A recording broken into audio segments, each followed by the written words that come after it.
মৰমৰ অকণিখন মই আইমাই তোমালোকক আজি কেইদিনমানৰ আগতে মোৰ সাধুঘৰ আইমাৰ সাধুঘৰত সত্যনাথ বৰাদেৱে লিখি থৈ যোৱা অন্যৰ প্ৰতি ব্যৱহাৰ নামৰ পাঠটিৰ পৰা অলপমান পঢ়ি শুনাইছিলোঁ।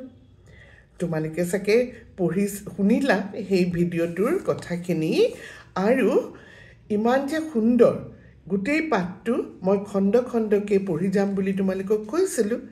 আজি সেইকাৰণে আৰু এটা খণ্ড মই তোমালোকক পঢ়ি শুনাম। মন দি শুনিবাচোন মইনাহঁত।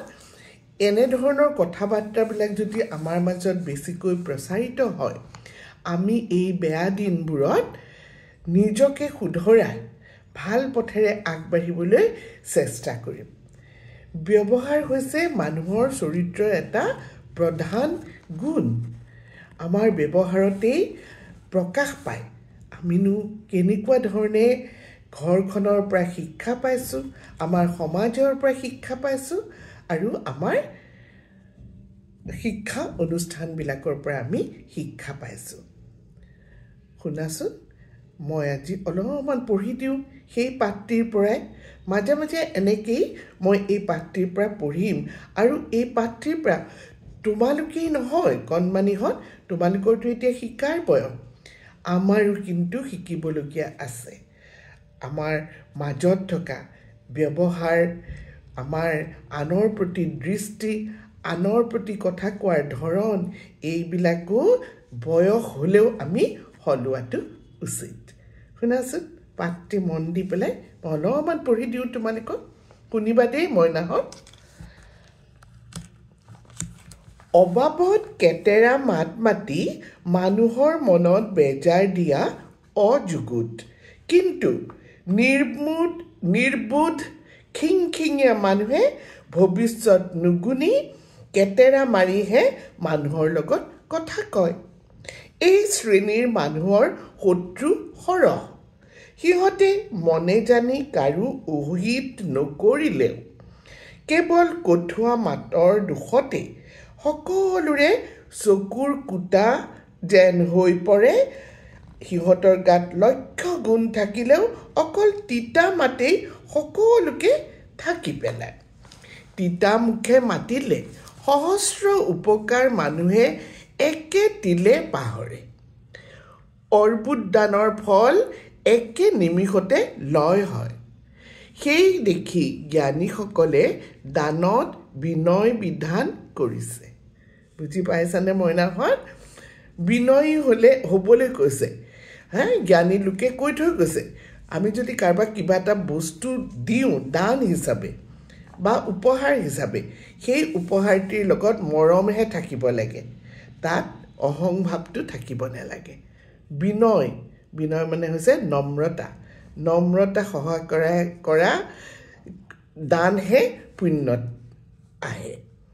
গতিকে আমাৰ এই যে অযথা আমি কিছুমান কেতেৰা জেঙেৰা কৰোঁ, মানুহক বেয়াকৈ কথা কওঁ, মোৰ হাজাৰ গুণ থাকিলেও কিন্তু সেই কেতেৰা জেঙেৰা কৰা মানুহজনক বহুত মানুহেই শত্ৰু জ্ঞানেই কৰে।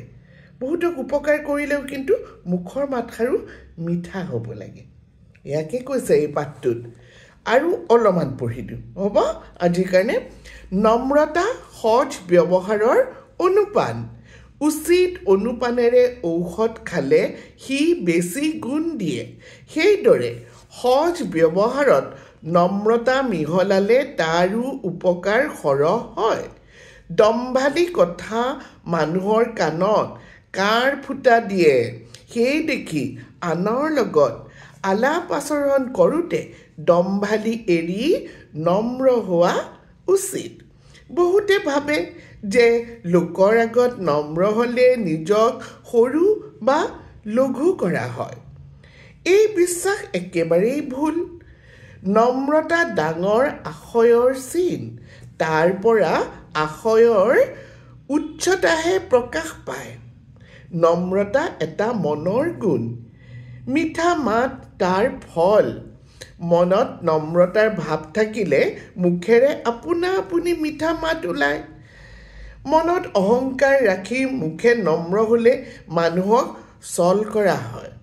তেনেকুৱা আচৰণ অনুচিত ব্যৱহাৰত মনে মুখে একে হ'বলৈ সততে চেষ্টা কৰা উচিত তোমাৰ মনটো শুদ্ধ হ'ব লাগিব লগতে মাতটো তোমাৰ শুদ্ধ হ'ব লাগিব মনৰ ভিতৰত মৰম স্নেহ থাকি মাতটো মিঠাকৈ উলিয়াব পাৰিলে সেয়া হৈছে ব্যৱহাৰত তোমাৰ কি এটা তোমাৰ অনুপম মানে ঔষধ বেছিকৈ খালে যেনেকৈ গুণ নিদিয়ে বা কমকৈ খালে পৰিমাণ মতন খাব লাগে সেইটোৱে হৈছে বিধান নম্ৰতাৰ লগতে মিঠা মাতৰো আমাৰ প্ৰয়োজন হয় গতিকে মইনাহঁত মই আজিলৈ এইখিনিলৈকে পঢ়িলোঁ আকৌ আন এদিন এই পাঠটোৰ আন এটা খণ্ড তোমালোকক পঢ়ি শুনাম কথাখিনি মন দি শুনিবা বুলি মোৰ বিশ্বাস মইনাহঁত কুশলে থাকা আজিৰ কাৰণে যাওঁ আৰু বাই বাই আৰু গুড নাইট শুভ ৰাত্ৰি ভালে থাকা আৰু মেট্ৰিক পৰীক্ষা হৈ আছে হায়াৰ ছেকেণ্ডেৰী পৰীক্ষা হৈ আছে মইনাহঁতৰ তোমালোকে সকলোৱে খুব সুন্দৰভাৱে পৰীক্ষা দিবা আৰু মোৰ বিশ্বাস সকলোৱে ভাল কৰিবা কষ্ট কৰিছা তোমালোকে ইমান দিনৰ সেই কষ্টৰ ফল সদায় মিঠা বুলি হ'ব বুলিয়ে তোমালোকে পৰীক্ষা হললৈ ওলাই যাবা আৰু ধুনীয়াকৈ পৰীক্ষা দিবা মোৰ আশীৰ্বাদ থাকিল লগতে মৰম থাকিল শুভকামনা থাকিল যাওঁ দেই